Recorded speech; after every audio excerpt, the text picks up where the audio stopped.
Persekutuan Rusia sedang mencapai hadnya. Perang jangka panjang Vladimir Putin dengan Ukraine bukan lagi sekadar memberi tekanan kepada negaranya. Ia sedang merobek negara itu dari dalam dan terdapat banyak data untuk membuktikannya. Beberapa pakar ekonomi terkemuka dunia telah menganalisis data tersebut. Mereka telah menganalisis angka-angka tersebut dan membuat kesimpulan yang jelas serta tidak dapat dielakkan. Rusia berada di ambang bahaya. Ekonominya hanya selangkah lagi daripada krisis yang belum pernah berlaku dan tiada apa yang boleh dilakukan oleh Bank Pusat, kerajaan atau bahkan Putin sendiri mengenainya.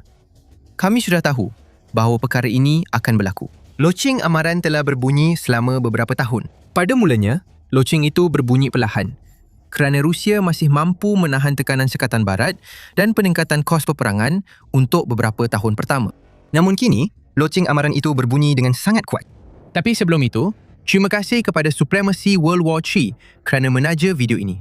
Sekarang, jika anda pernah teringin untuk memimpin sebuah negara sebenar melalui Perang Dunia Ketiga, inilah peluang anda. Supremacy World War III ialah permainan strategi PVP dalam talian percuma di mana anda menguruskan ekonomi negara, menjalankan penyelidikan teknologi ketenteraan moden, membina tentera dengan kereta kebal, jet, kapal selam dan banyak lagi. Kemudian bertempur dengan pemain sebenar dalam peperangan yang berlangsung selama beberapa hari atau bahkan minggu. Anda boleh membentuk pakatan, berunding dengan pemain lain atau menundukkan sehingga 99 lawan dengan kekerasan. Dan dengan musim 20, Underworld Protocol, Shadow Exchange baharu menambah tawaran perdagangan pasaran gelap yang berisiko. Sementara, pegawai elit memberikan tentera anda peningkatan taktikal yang hebat. Pemain baru yang mendaftar menggunakan pautan di bawah akan menerima pak permulaan eksklusif bernilai $40 termasuk unit bermusim percuma Elite Railgun. Ia hanya tersedia untuk 30 hari akan datang. Jadi, jangan tunggu untuk mengambil alih kawalan.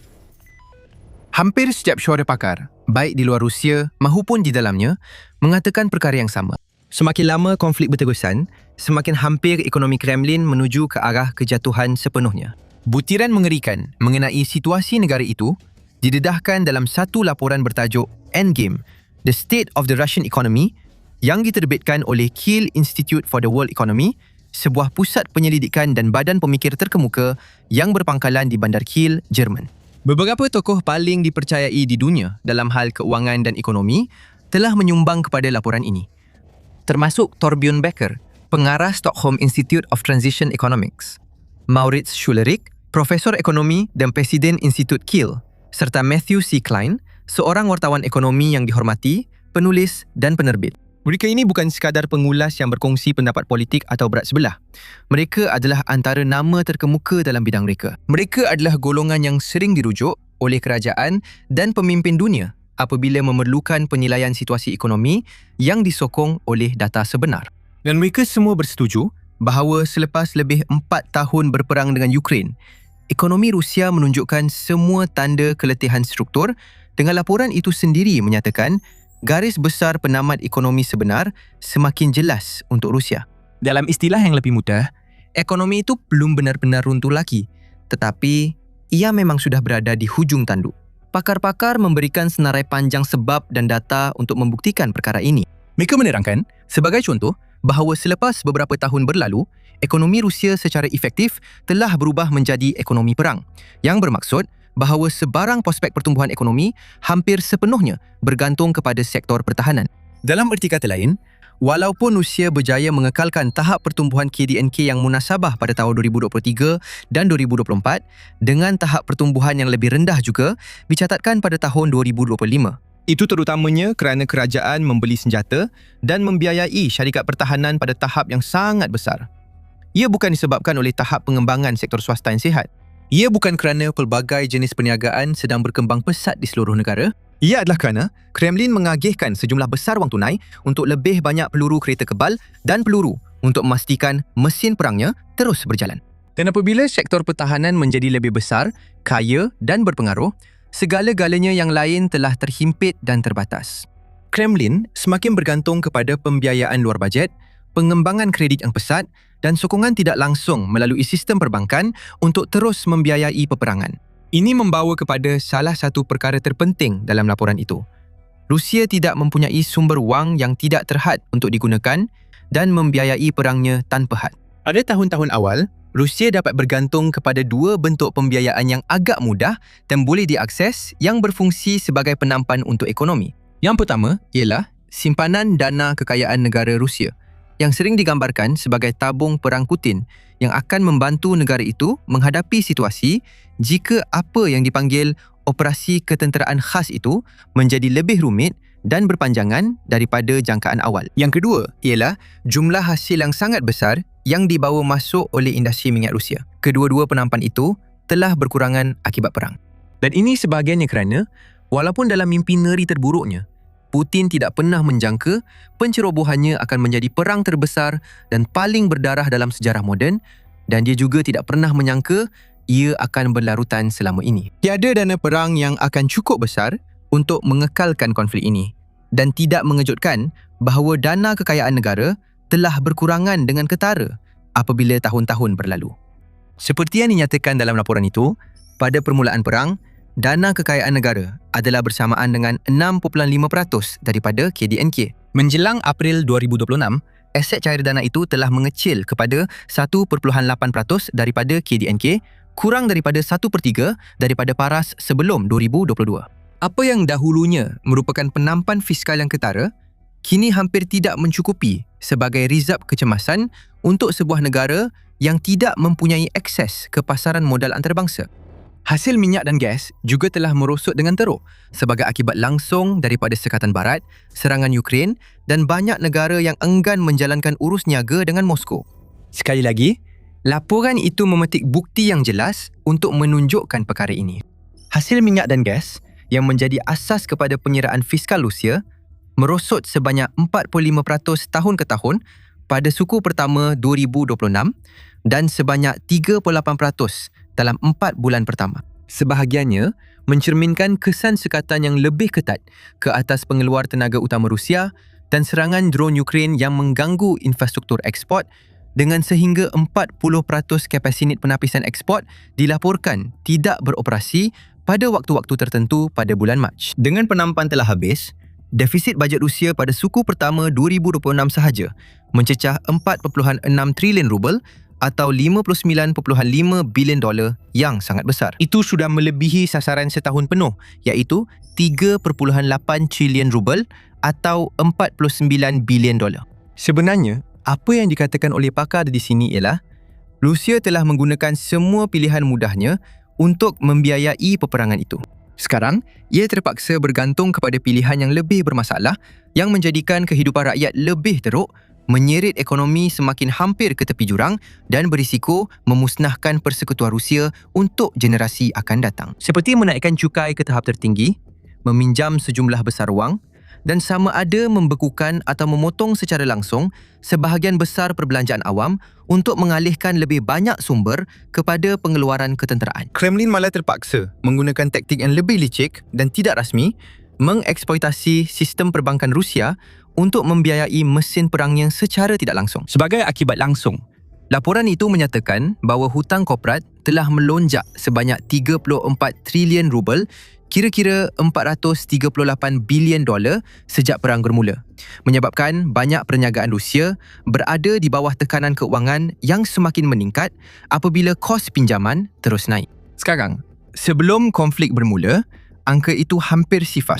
Semua statistik, semua metrik dan faktor makroekonomi yang benar-benar penting sedang bergerak ke arah yang salah. Ada yang bergerak perlahan, ada yang benar-benar berlari pantas. Tetapi semuanya bergabung untuk mencipta gambaran yang sangat suram bagi Rusia dan rakyatnya. Akibatnya, Kremlin melakukan apa yang selalu dilakukannya. Ia sedang berbohong. Jelas sekali, mereka sedar akan kesan negatif daripada tindakan mereka, tetapi mereka tidak cukup peduli untuk menghentikannya. Kerana itu memerlukan menamatkan perang, sesuatu yang Putin enggan lakukan.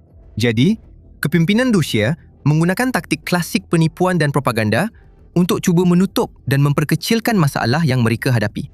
Laporan Kiel menyatakan, sebagai contoh, bahawa banyak penunjuk ekonomi tidak lagi diterbitkan dan pakar-pakar mempersoalkan kebolehpercayaan statistik makroekonomi rasmi yang masih ada. Walaupun angka-angka dikongsi dengan orang ramai, penulis laporan itu menyatakan bahawa angka-angka tersebut mungkin telah diselaraskan atau dimanipulasi dengan cara yang menjadikannya tidak boleh dipercayai.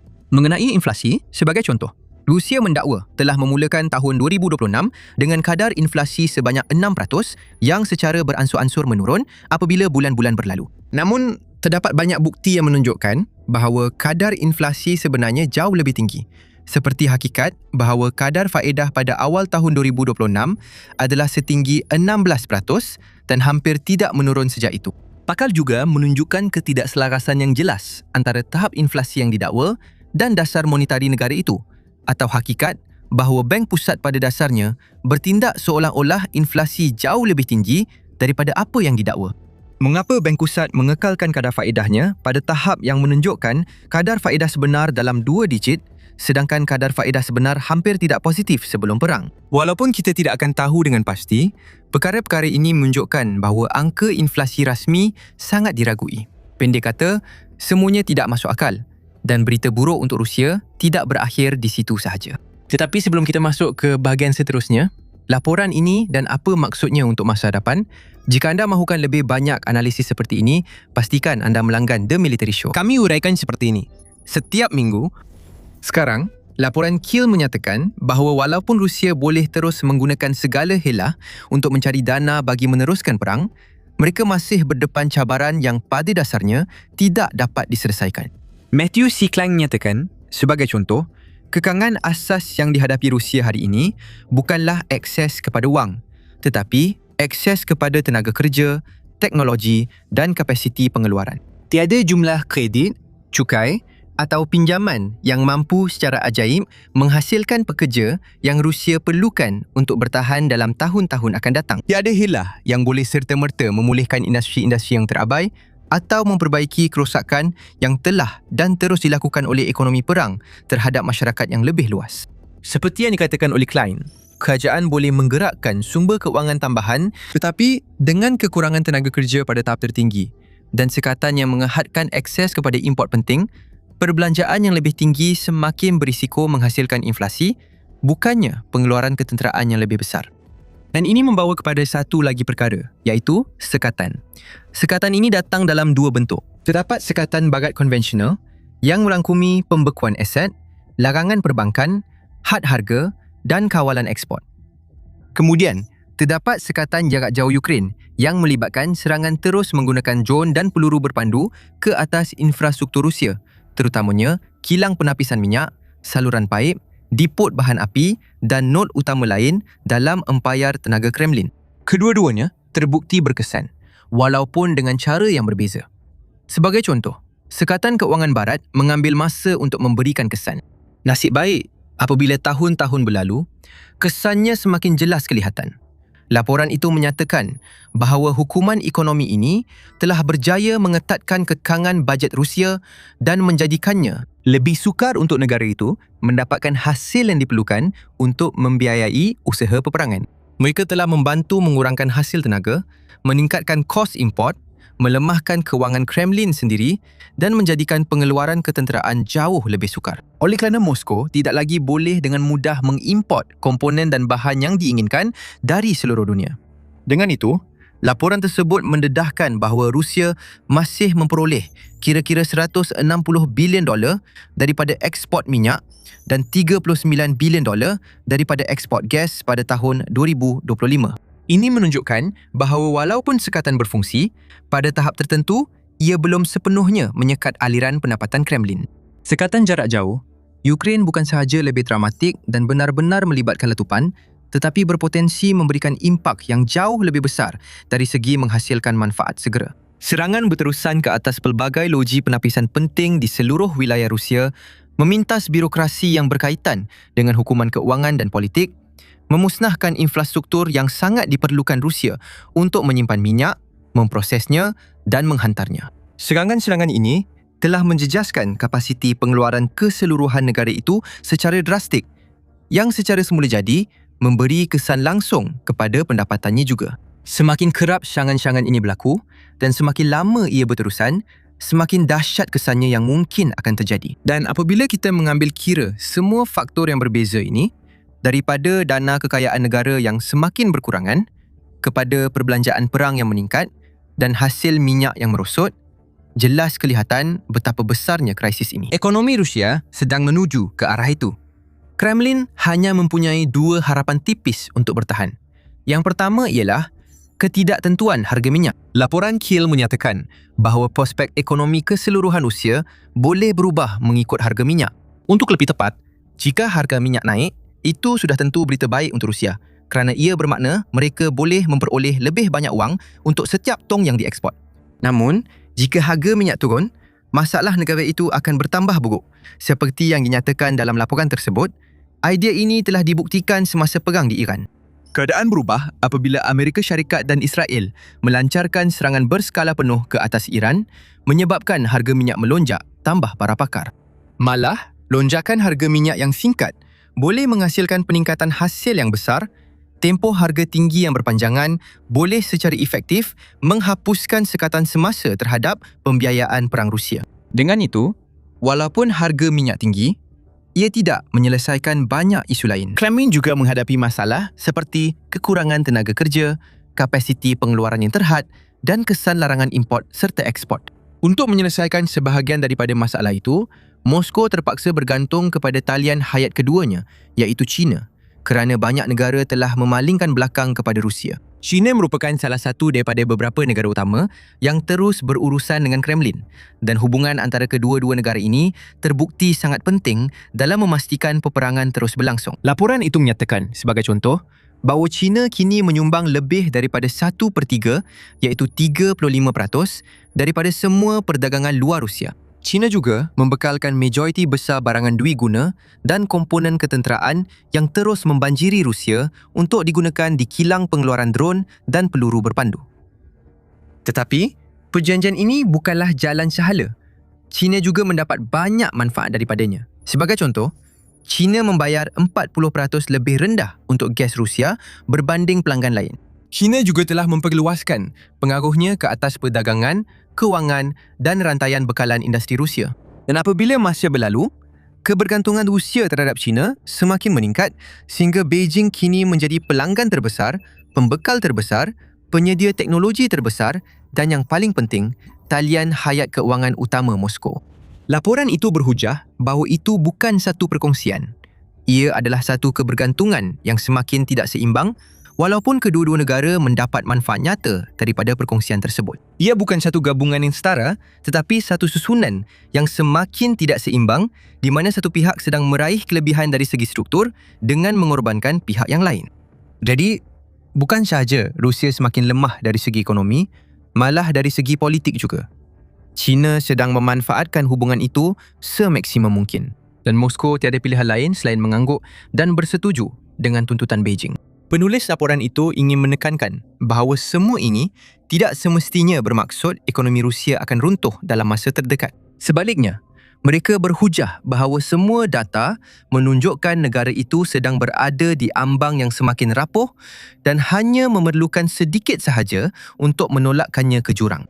Dan pakar ekonomi yang diketengahkan dalam laporan Kiel bukanlah satu-satunya yang menyuarakan keraguan serius tentang masa depan keuangan Rusia.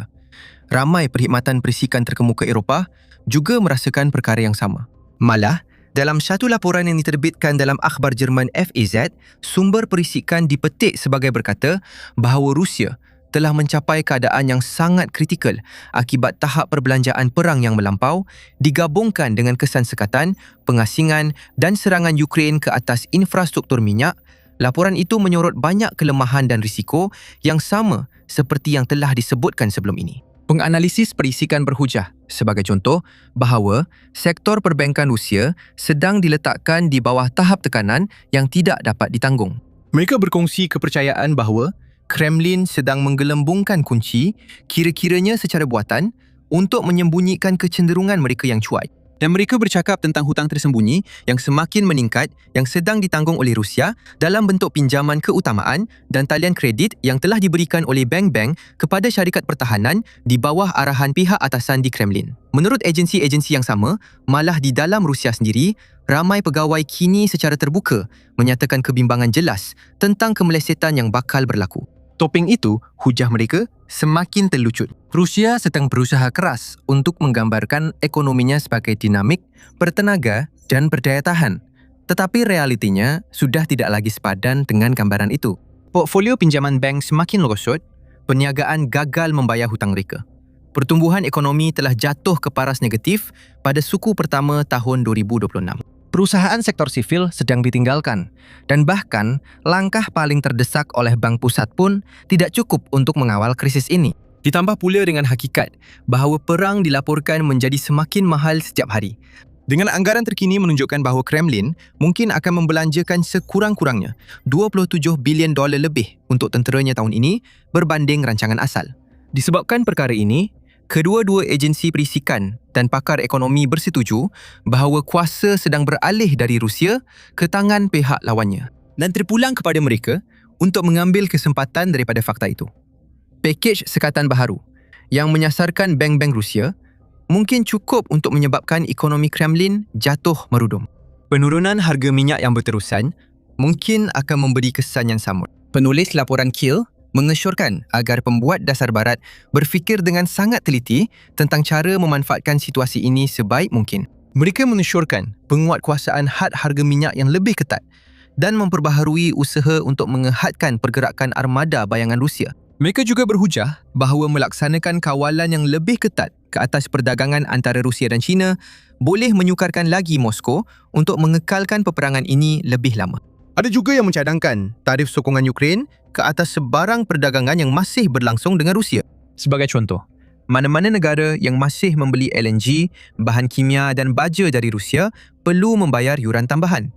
Yuran itu akan digunakan untuk pertahanan dan pembinaan semula Ukraine. Seperti yang dikatakan oleh Moritz Shulevich, beberapa bulan kebelakangan ini telah menunjukkan bahawa penguatkuasaan rejim sekatan memberi kesan yang nyata dan lebih banyak perlu dilakukan dari segi pemantauan. Dalam arti kata lain, kelemahan ekonomi Rusia yang semakin meningkat hanya akan memberi kesan jika ia boleh dijadikan sebagai kelebihan strategik yang berkekalan. Terima kasih sekali lagi kepada Supremacy World War III kerana menaja video ini. Muat turun permainan ini secara percuma menggunakan pautan di dalam deskripsi dan tuntut pack permulaan 40 anda termasuk Elite Railgun eksklusif yang hanya tersedia untuk pemain baru selama 30 hari akan datang. Sekarang, untuk mengetahui lebih lanjut tentang masalah yang semakin menimpa Vladimir Putin, tonton video ini yang meneroka bagaimana Presiden Rusia itu semakin kehilangan kawalan ke atas Chechnya. Atau tonton video ini untuk mengetahui bagaimana Ukraine berjaya melakukan sesuatu yang mustahil, mencapai sesuatu yang bahkan NATO pun tidak mampu lakukan. Dan akhirnya, jangan lupa untuk melanggan bagi mendapatkan lebih banyak laporan berita terkini dan analisis mendalam tentang perang ini serta konflik utama lain di seluruh dunia.